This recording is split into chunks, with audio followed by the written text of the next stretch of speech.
some kid trying to what do you call it? Jack. How did you miss your bus on the All right.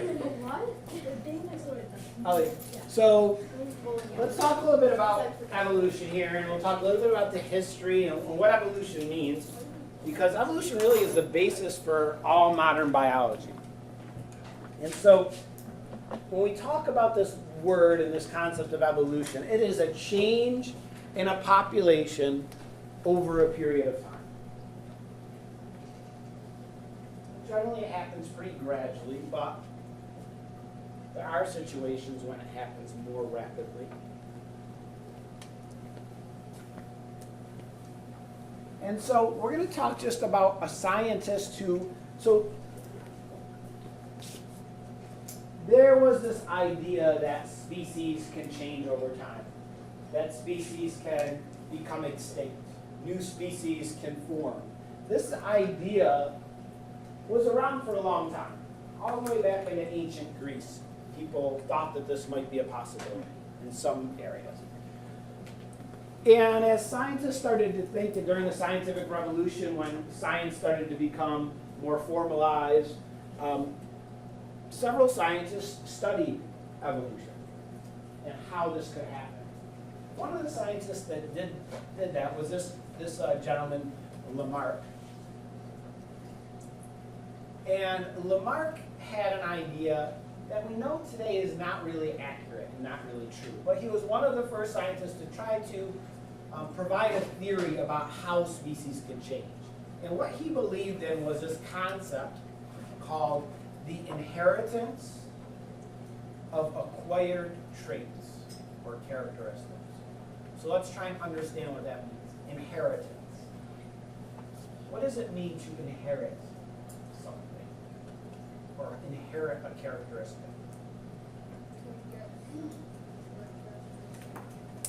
Yeah, to have something passed down from parents to their offspring. People might say you inherited your eye color from a parent or something like that. So the inheritance of acquired characteristic. What does it mean to acquire something? Sean? To like gain or have. To gain or have something. Like you acquired a piece of gum from somebody in school, you will have gotten that piece of gum from somebody. So inheritance of acquired characteristics is this idea that organisms could pass down traits that they developed during their lifetime. The idea that what organisms do during their lifetime can be passed down to their children.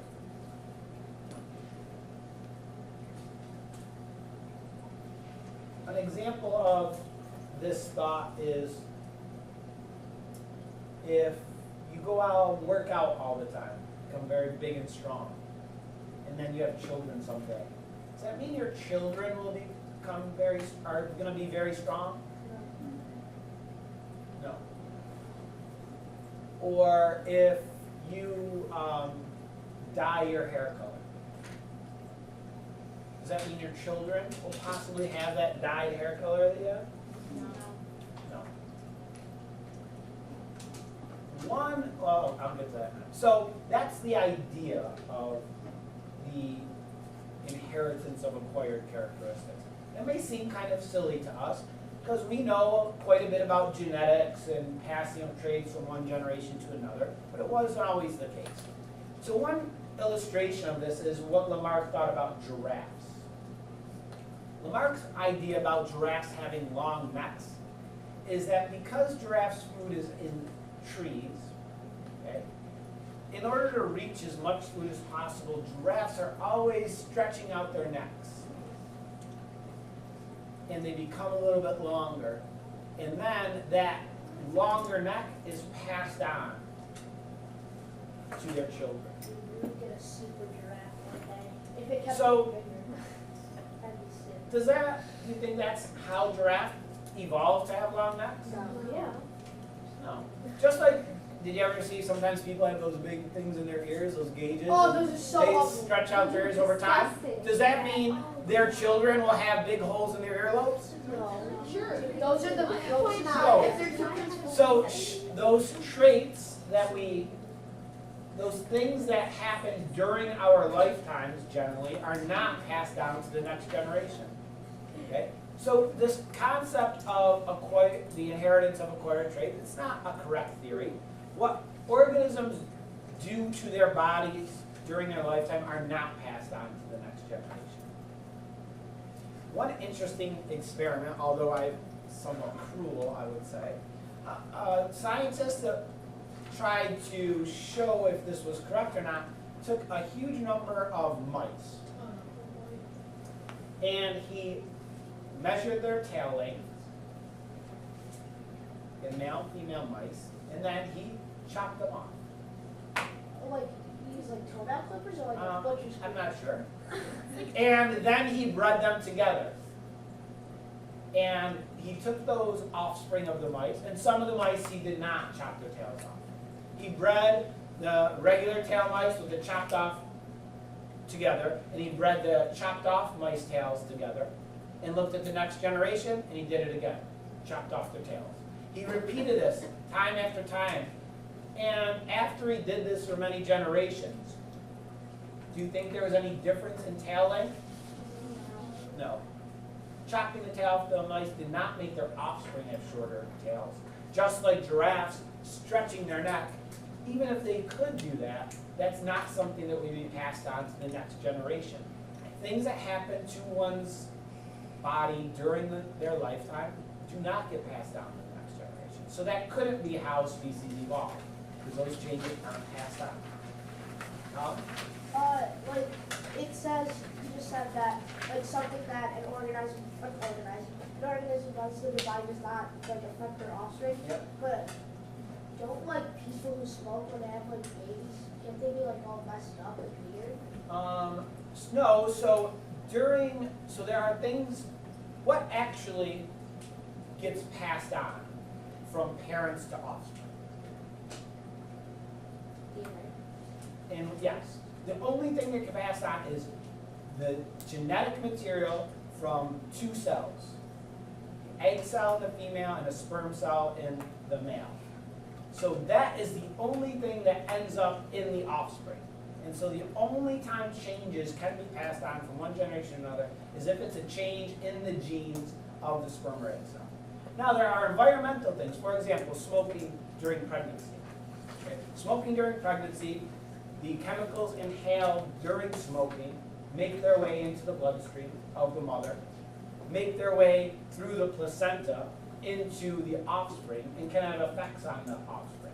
Just like diseases or poisons or toxins or alcohol or drugs can affect the offspring. So that's not that's happening because you're changing the environment around the fetus and the embryo. It's not changing the. It's not changing the genes. Alright. So another scientist who's extremely famous, and for a good reason, is Charles Darwin. And we'll spend a little time talking about Darwin. Okay. Darwin was an English scientist. He was unsure, Darwin was really unsure of what he wanted to do with his life. He always loved science and nature, collecting specimens, collecting fossils and plants and looking at them. That wasn't really a job at the time. He went to school, he thought maybe he could become a doctor, a physician, or a minister in a church. And those things never really, he never settled on those things. And then he had an opportunity. An opportunity when someone asked him to take a position on a ship called the HMS Beagle. The HMS Beagle was a boat that was going to sail its way around the world, stopping in South America, stopping in Southeast Asia, and eventually returning back to England. It took 5 years for this voyage. And so he was sort of the ship captain's guest, and he also served as what we call a naturalist, where basically what he did is when they stopped at a whole variety of different stops along the way over these years, he would collect specimens, collect fossils, observe the plant and animal life that he saw around the world. So here's where the trip took them, from England down around the eastern coast of South America, down around the western coast, through the Galapagos Islands, across into Southeast Asia, New Zealand, around Africa, back to South America, and then eventually back up to England.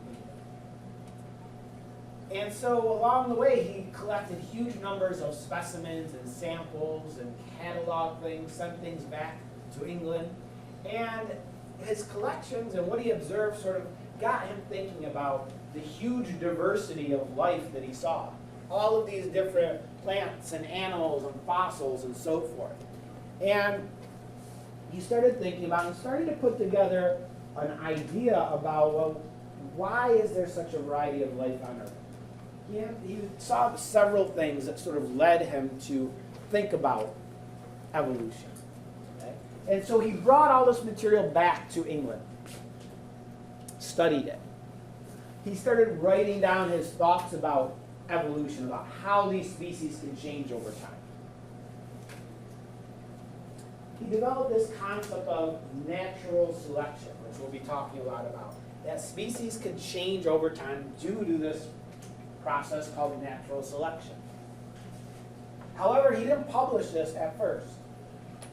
He took a very long time to sort of put together all of his thoughts into a book. He shared it with a few other scientists and friends around the time, but it was years and years when he was sort of holding on to this. He knew that when he published this work, it was probably going to be quite controversial because it was in conflict with thoughts that many people at his time had about the natural world.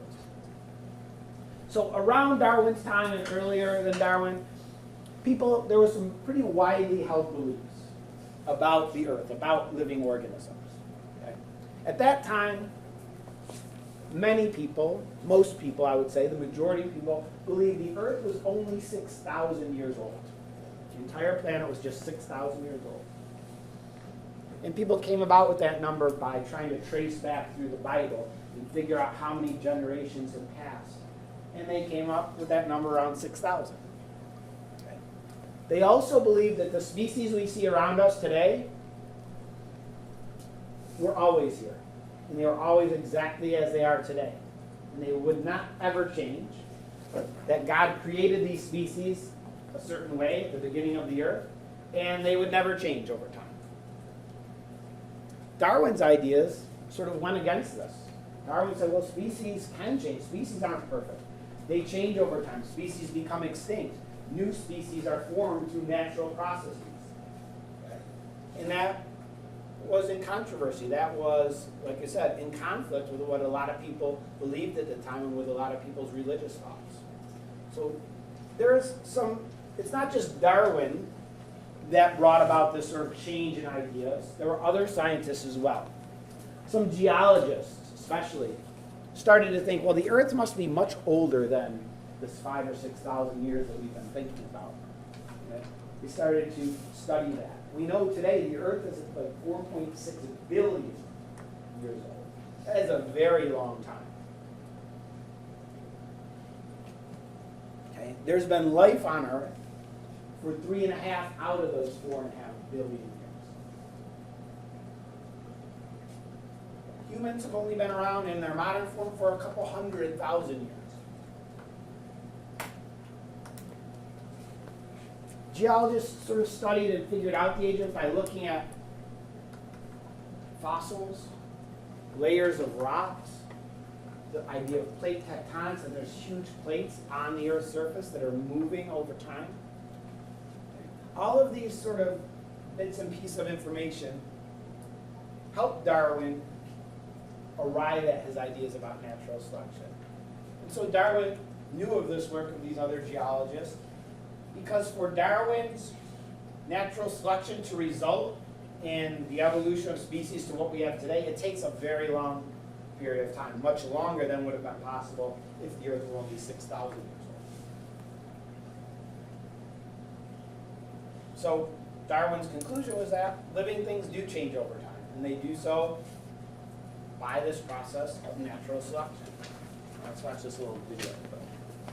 So evolution is the definition we're going to use is that theory that species change over time.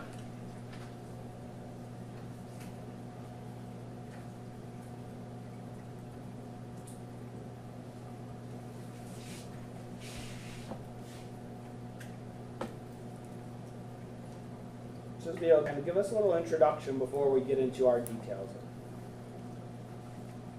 This episode of Stated Clearly was made possible through generous donations